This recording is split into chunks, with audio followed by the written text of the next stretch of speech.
우리가 무디 목사님 하면 너무나 잘 알고 있는 것처럼 미국의 큰 부흥을 일으켰던 목사님이십니다. 이 무디 목사님과 함께 헌신했던 인물이 있는데 호레이쇼 스페포드라고 하는 신실한 하나님의 사람이 었습니다. 그는 법률가로서 사회적 명망이 높았을 뿐만이 아니라 무디 목사님의 사역을 묵묵히 뒷받침해 주었던 영적인 동반자였어요. 그런데 정말 어느 날 갑자기 아무 애고도 없이 감당하기 힘든 시련이 몰려왔습니다. 1871년 그는 사랑하는 눈에 넣어도 아프지 않을 2살 배기 아들을 폐렴으로 먼저 하늘로 떠나보내는 참담한 고통을 겪었습니다. 그 슬픔이 채 가시기도 전에 같은 해 발생한 시카고 대화재로 인해서 전 재산과 사업터를 한순간에 잿더미로 잃고 말았어요. 2년 뒤에 이 스페포드는 여러 가지 역경으로 심신이 지쳐있는 가족들과 함께 유럽으로 여행을 떠나기로 했습니다. 그래서 유럽으로 가는 여객선에 온 가족이 배를 타고 가려고 하는데 갑자기 스페포드 사업처에서 요청이 왔어요. 빨리 와달라고.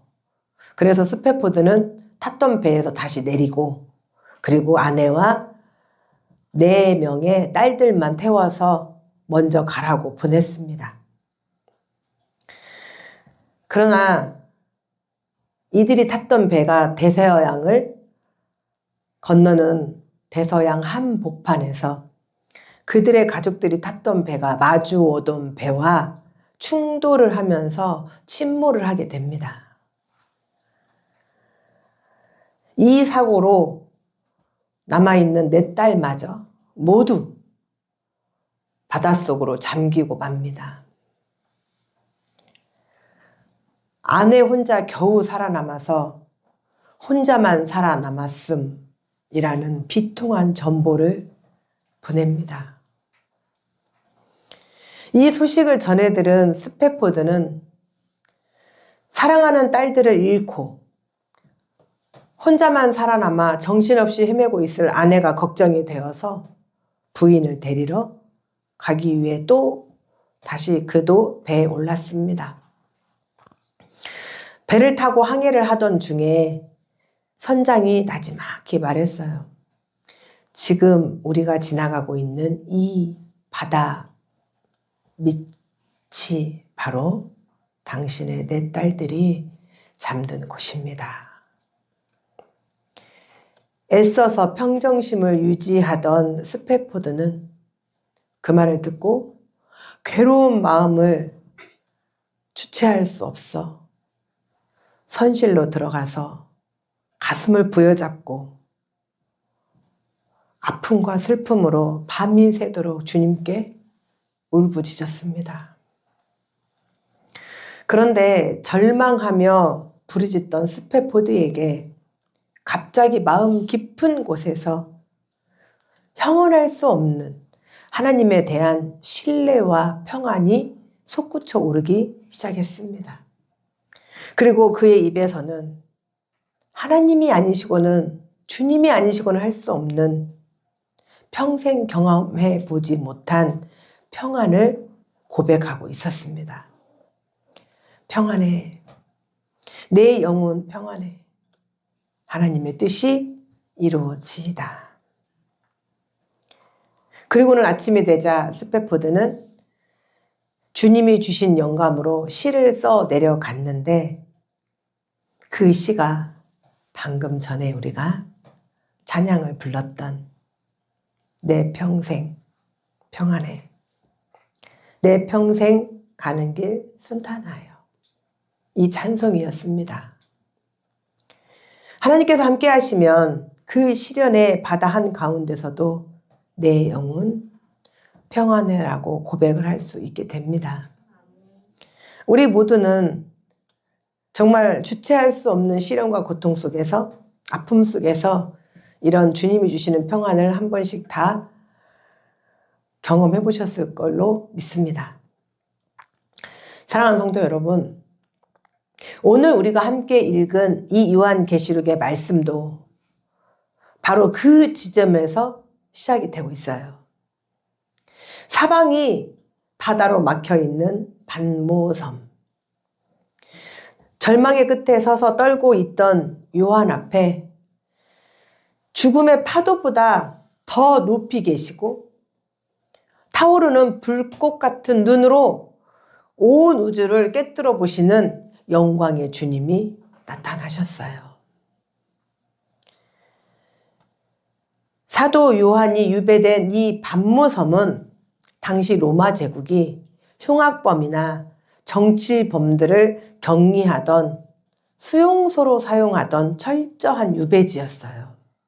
한번 들어가면 절대로 죽지 않고는 나올 수 없는 곳.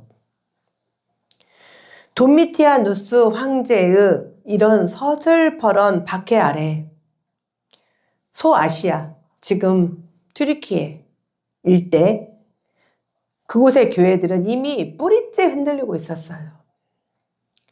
그런데 그 마지막 증인이었던 요한마저 이 적막한 바위섬에 갇히게 된 겁니다. 그에게 닥친 현실은 더 이상 복음을 전할 수도, 성도들을 돌볼 수도 없는 완전한 단절이었어요.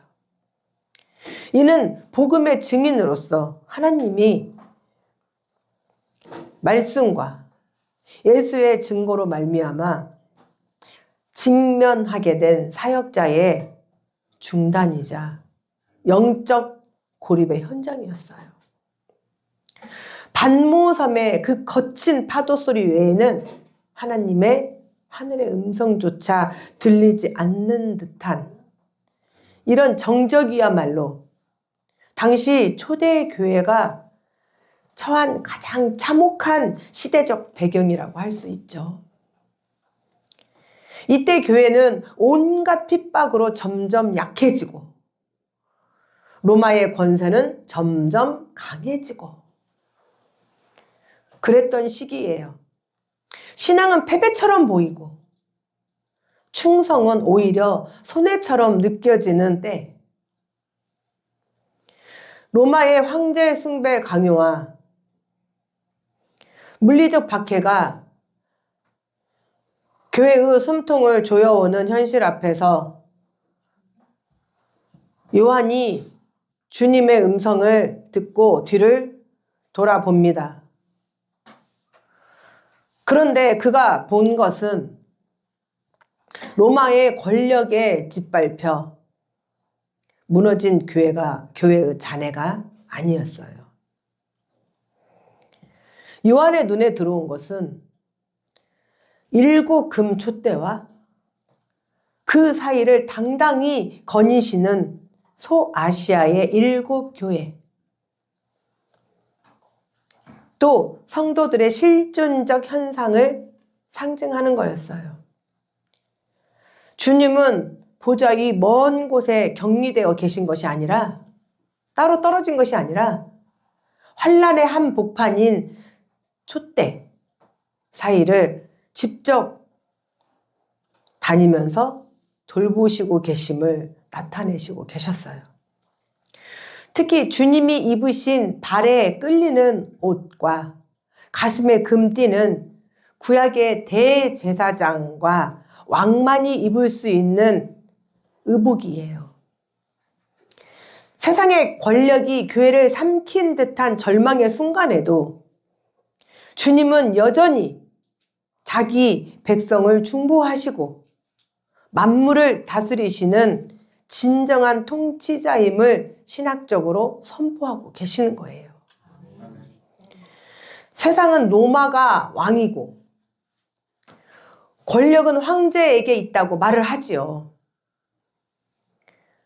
그런데 주님은 여전히 그 한가운데 계시고, 7 금촛대는 당시 소아시아에 있는 7 교회를 상징합니다. 이 소아시아의 7 교회는 완벽한 교회가 아니고 문제 없는 교회도 아니었어요. 당시 이때의 교회는 허점투성이, 예수 그리스도의 그 불꽃 같은 눈으로 에베소 교회부터 필라델비아 또 라오디게아 교회까지 하나하나 다 그 불꽃 같은 눈으로 훑고 가실 때에 그들의 상황이 적나라하게 다 드러납니다. 오히려 주님의 책망을 들어야 할 교회, 흔들리는 교회, 위태로운 교회죠. 그런데 주님은 그 교회들을 떠나지 않으셔요. 오히려 그 교회 사이, 그 촛대 사이를 다니면서 그들을 돌보시고 계십니다. 주님은 교회를 심판하시기 전에 먼저 교회 안에 대제사장으로 발에 끌리는 긴 옷을 입고 가슴에 금띠를 띤 채 그들 곁에 함께 서 계십니다. 이 말씀은 극심한 박해 가운데 있던 당시 초대 교회 성도들에게 더 큰 위안이 되었을 것입니다. 지금 그들에게 있어 가장 큰 고통은 두려움과 고독이었을 거예요. 오늘날 우리에게도 이러한 고독과 두려움이 엄습할 때가 있죠. 그러나 우리는 말씀을 통하여 우리는 혼자가 아니라는 사실을 이제 깨달았습니다. 우리 옆에는 내가 인지하든 인지하지 않든 우리 주 예수님께서 늘 함께 하신다는 것입니다.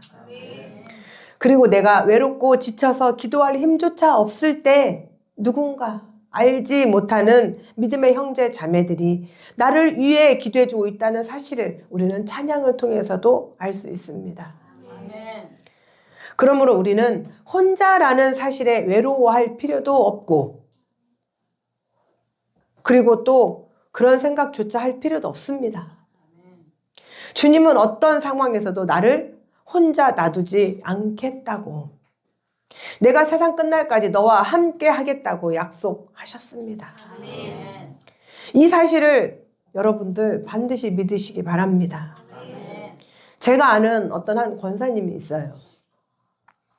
그런데 그분이 너무 밝은 성격으로 인해서 너무 긍정적이다 보니 사람들은 오히려 그런 그 권사님이 부담스럽기 시작을 했어요. 그래서 교회 안에서 있어서는 안 되는 왕따가 발생이 되었어요.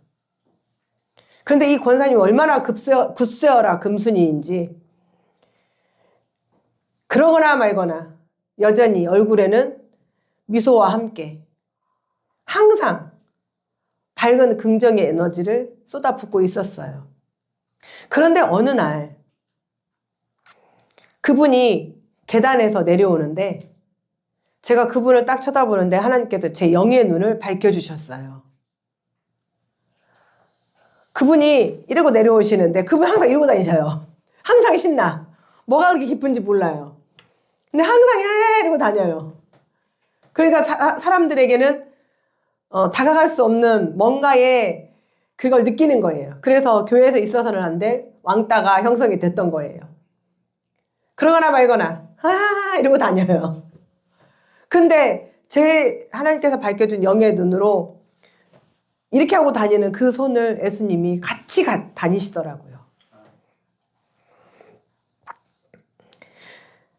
주님은 우리가 온전한 신앙을 갖게 되는 원동력이셔요.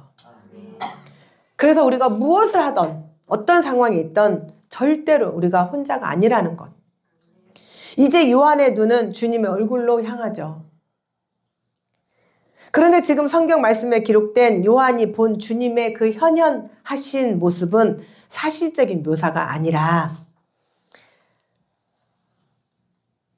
표현을 한 거예요. 요한이 주님, 내 눈에 보여진 주님이 이렇게 보였다라고.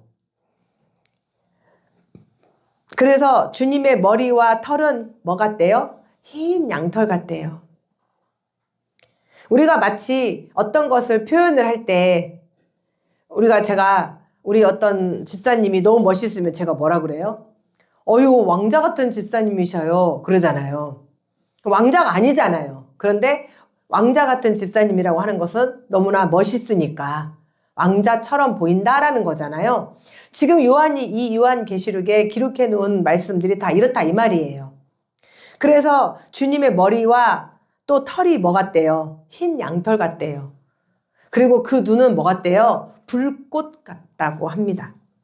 이것은 단순히 쇠락해가는 노년의 상징이 아니에요. 우리는 흔히 머리가 흰 양털처럼 하얗다 그러면 노년을 상징을 하는데 그게 아니라 다니엘이 보았던 옛적부터 항상 계신 이, 즉 영원하신 흠없는 거룩함을 나타내고 있어요.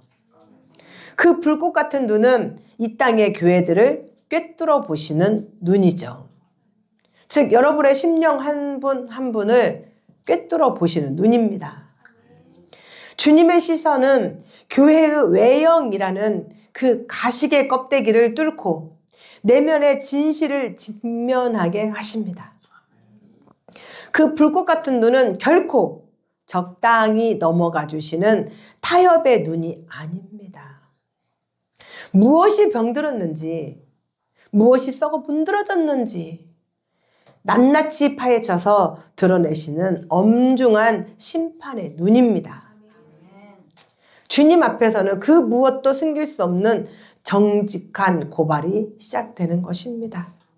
여러분이 지금 다 앉아서 예배를 드리시지만 여기에 1000명이 있건 10,000명이 있건 하나님께서는 그들의 심령 한 사람 한 사람을 불꽃 같은 눈으로 다 꿰뚫어 보시고 그저 와서 앉아 있는지 어떤 목적에 의해서 앉아 있는지 또는 사업차 비즈니스상 와서 앉아 있는지 정말 주님을 진심으로 환영하고 영광 올려드리기 위해 번제와 같이 또 번제처럼 제사를 드리려고 와서 앉아 있는지 우리의 심령을 하나님께서 다 보고 계신다는 거예요.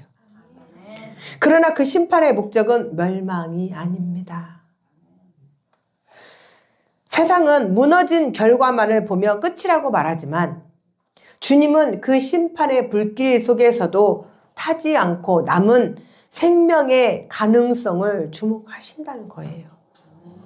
그래도 세상 밖으로 나가지 않고 이 시간 꽃놀이, 들놀이, 달놀이 가지 않고 교회에 와서 앉아 있다는 그 심령을 보신다는 거예요.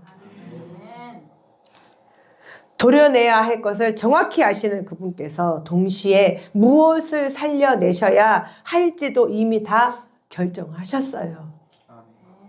주님의 시선이 우리를 해부하듯 꿰뚫고 계신다면 그것은 비로소 진정한 회복이 시작되었다는 증거예요. 또한 그의 발은 풀무에 단련한 빛난 주석 같다고 합니다.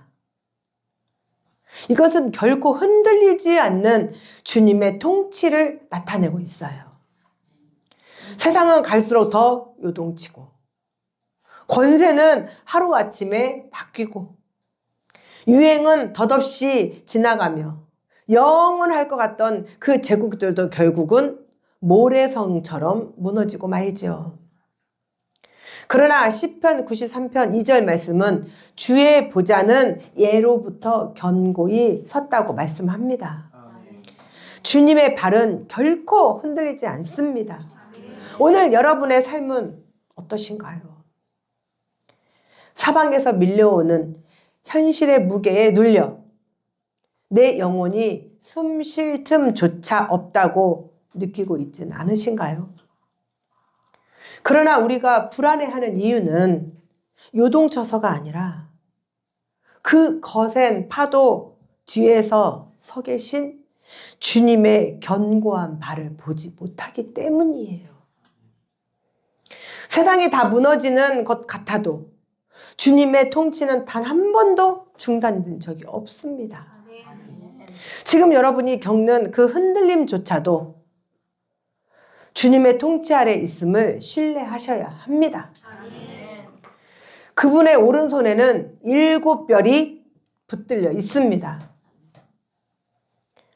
7별은 교회의 지도자들을 나타내고 있어요.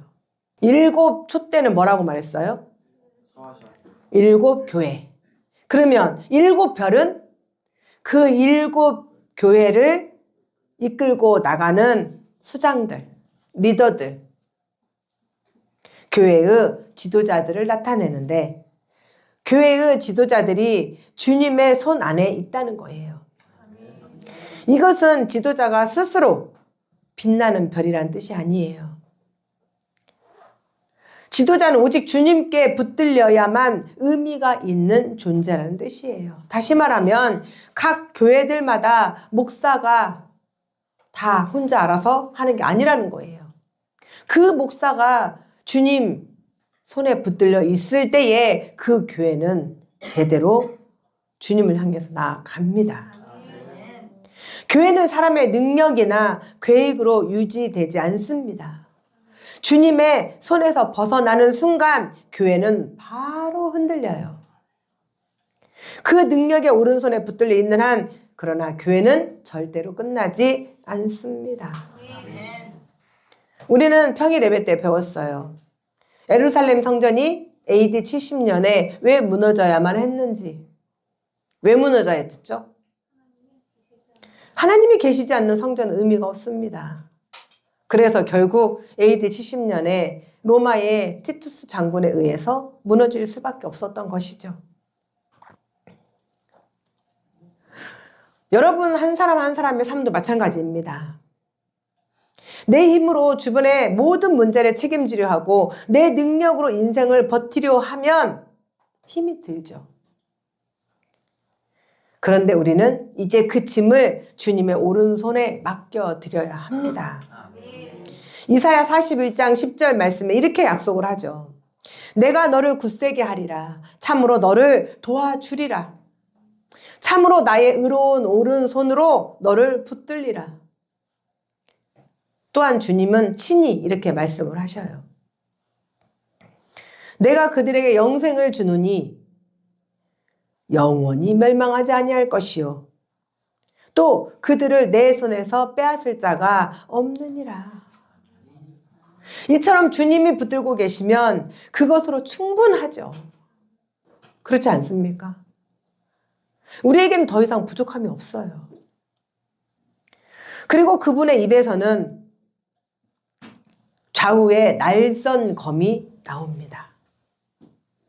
이것은 로마의 그 어떤 날카로운 칼보다 강한 주님의 말씀이라는 거예요. 세상은 힘과 폭력으로 사람을 굴복시키고 공포로 다스리지만 우리 주님의 그 생명의 말씀은 우리에게 생명을 약속합니다. 그리고 우리를 생명의 말씀으로 다스리십니다. 우리가 입어야 할 영적 전신갑주의 구성을 한번 보십시오. 먼저 진리의 허리띠를 띠고 그리고 의의 호신경, 의의 흉배, 평안의 복음이 준비한 신을 신고 그 이후에 믿음의 방패를 들고 구원의 투구를 쓰지요. 그런데 놀랍게도 이 모든 무장은 원수의 공격을 공격하는 것입니까? 방어하는 것입니까? 방어하는 데에 쓰는 방어용이에요. 오직 단 하나, 적의 진영을 파괴하고 승리를 결정짓는 유일한 공격 무기가 바로 뭐예요? 성령의 검. 성령의 검이 뭐예요? 말씀. 오늘 우리를 살리는 것도 우리 교회를 다시 바로 세우는 것도 결코 숫자가 아니라는 거예요. 세련된 전략이나 인간적인 방법론이 아니에요. 오직 기록된 하나님의 말씀입니다. 숫자가 얼마 안 된다고 주눅들 필요 없어요. 대형교회 다닌다고 기고만장할 필요도 없어요. 우리에게는 하나님의 말씀이 있고 우리와 함께 하시는 하나님이 계십니다. 아멘. 만약 우리 교회 하나님이 계시지 않았더라면 우리 교회는 이미 6년 전에, 어쩌면 5년 전에 다 망했을 거예요. 그리고 이곳은 폐허가 되었겠죠. 정말 고라니가 왔다 갔다 하고 멧돼지가 다니는 그런 곳으로 변했을 것입니다. 그런데 우리에게 기록된 하나님의 그 말씀이 우리의 영과 혼과 관절과 골수를 찔러 쪼개기까지 하시면서 우리의 병든 심령이 살아나고 무너진 공동체가 비로소 거룩함으로 회복하게 됩니다. 아멘. 하나님의 말씀은 살아있고 활력이 있어 좌우의 날선 어떤 검보다도 예리하여 우리의 모든 거짓과 타협을 도려내실 것입니다. 아멘.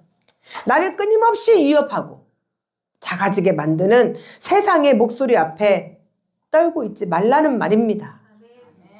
우리에게는 세상을 이길 유일한 공격용 무기인 말씀의 검이 어디에 들려있어요?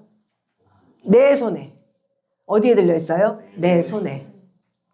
그 말씀 앞에 설 때만 교회는 참된 생명력을 얻고 다시 일어설 수 있는 힘을 얻게 되지요. 아멘. 마지막으로 요한은 주님의 얼굴이 어떻게 빛난대요? 해같이. 어떻게? 힘있게 비치는 것 같다고 증언을 하지요.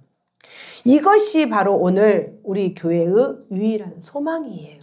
아멘. 칠흑 같은 어둠이 세상을 뒤덮고 사방이 막힌 반모섬 같은 절망이 우리를 에워싸더라도 교회를 비추는, 여러분 한 사람 한 사람을 비추는 생명의 빛은 단 한 번도 꺼진 적이 없습니다. 세상이 교회를 향해 그리고 고통당하는 우리를 향해 이제 끝났다고 비웃을 때 주님은 바로 그 어둠 한가운데 촛대 사이에 유엄 있게 서 계십니다. 그리고 우리에게 선포하십니다. 나는 지금도 살아있다. 그러니 너는 혼자서 견디지 않아도 된다. 사실 우리는 매일 이 반모섬 같은 고립을 경험합니다. 때로 우리는 수많은 사람 속에 있으면서도 철저히 혼자라고 느낄 때가 얼마나 많은가요? 기도의 응답은커녕 하나님의 침묵만이 거대한 파도처럼 나를 덮치고 내가 붙들고 있던 모든 신앙의 확신마저 모래성처럼 허물어져 내릴 때 우리는 각자의 반모섬에 갇히게 되지요. 하나님, 도대체 어디에 계십니까? 도대체 왜 나를 돌아보지 않으신가요? 이런 절규와 비명이 우리에게는 다 있었을 것입니다. 그런데 그 비명조차 입술 밖으로 나오지 못하고 목구멍에 걸려 서러움에 그저 눈물만 흘릴 때 주님은 말씀하셔요. 두려워하지 마라. 내가 너와 함께 함이라. 놀라지 말라. 나는 네 하나님 대민이라. 내가 너를 굳세게 하리라. 참으로 너를 도와주리라. 참으로 나의 오른손으로 너를 붙들리라고 말씀하십니다. 아멘. 우리가 두려움에 떠는 이유는 주님이 우리를 버리셔서가 아니라 현실의 파도에 눈이 가려져서 바로 곁을 지키시는 주님의 빛나는 얼굴을 보지 못하기 때문이에요. 영적 현실은 분명해요. 여러분이 피눈물을 쏟으며 버티는 그 거실 한복판에 한숨으로 잠 못 드는 그 침상 머리에 주님은 여전히 서서 여러분과 함께 계십니다. 그러나 볼지어다 세상 끝날까지 내가 너희와 항상 함께 있으리라고 하신 그 약속은 지금도 여러분 한 사람 한 사람에게 유효합니다. 아멘. 그 빛나는 주님의 얼굴 앞에 다시 우리는 서기만 하면 됩니다. 아멘. 우리가 무엇을 할 필요도 없습니다. 우리가 무엇을 하기 위해 애쓸 필요도 없습니다. 노력하지 않아도 돼요. 그러면 우리는 서 있으면 됩니다. 아멘. 주님을 향한, 주님을 위해 우리의 중심이 바로 주님 앞에 서 있으면 그때에 주님은 나와 함께 계시고 결코 우리를 혼자 내버려 두지 않으십니다. 아멘. 그래서 우리는 이제는 혼자서 견디지 않아도 됩니다. 그분이 살아계시에 우리는 다시 시작할 힘을 얻고 바로 그 숲의 포도처럼 내 영혼이 평안하다고 내 입술로 고백할 수 있게 되는 것입니다. 아멘. 사랑하는 성산 주열반교 성도 여러분, 우리가 고립되었다고 느끼는 그 처절한 기도의 자리는 결코 비어있지 않습니다. 반모섬의 정막이 요한을 삼키려 할 때 주님이 나타나셨듯이 우리의 그 캄캄한 밤 한복판에 해보다 더 밝은 주님의 얼굴이 이미 비치고 있습니다. 아멘. 세상의 파도가 아무리 거칠게 몰아쳐도 우리 곁에는 죽음을 이기고 부활하신 만왕의 왕 우리 주 예수 그리스도께서 서 계십니다. 아멘. 성경은 분명히 선언하고 선포합니다.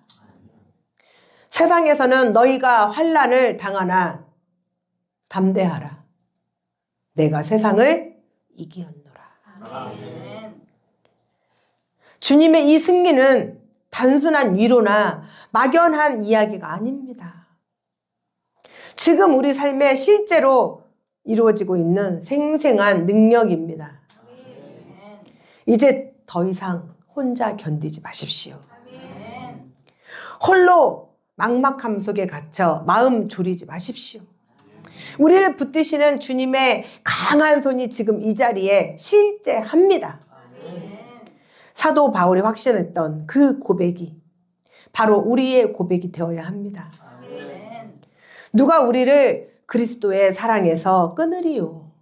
환난이나 공고나 박해나 기근이나 적신이나 위험이나 칼이나. 그러나 이 모든 일에 우리를 사랑하시는 이로 말미암아 우리가 넉넉히 이기느니라. 아멘. 이 약속을 가슴에 품고 세상으로 당당히 나아가십시오. 아멘. 주님이 우리 곁에 계시기에 우리는 결코 패배하지 않습니다. 아멘. 우리는 이미 넉넉히 이겼습니다. 아멘. 이 승리의 확신이 오늘 예배하는 여러분 모두에게 실제가 되시기를 주님의 이름으로 축원합니다. 아멘. 여러분들이 주님이 주시는 그 말씀 담대하라. 내가 세상을 이기었노라. 아멘. 너에게 평안을 내게 주노니 평안하라. 오늘 주시는 이 말씀의 위로가 여러분들의 삶에 진정한 평안으로 와 닿으시기를 주님의 이름으로 축원합니다. 아멘.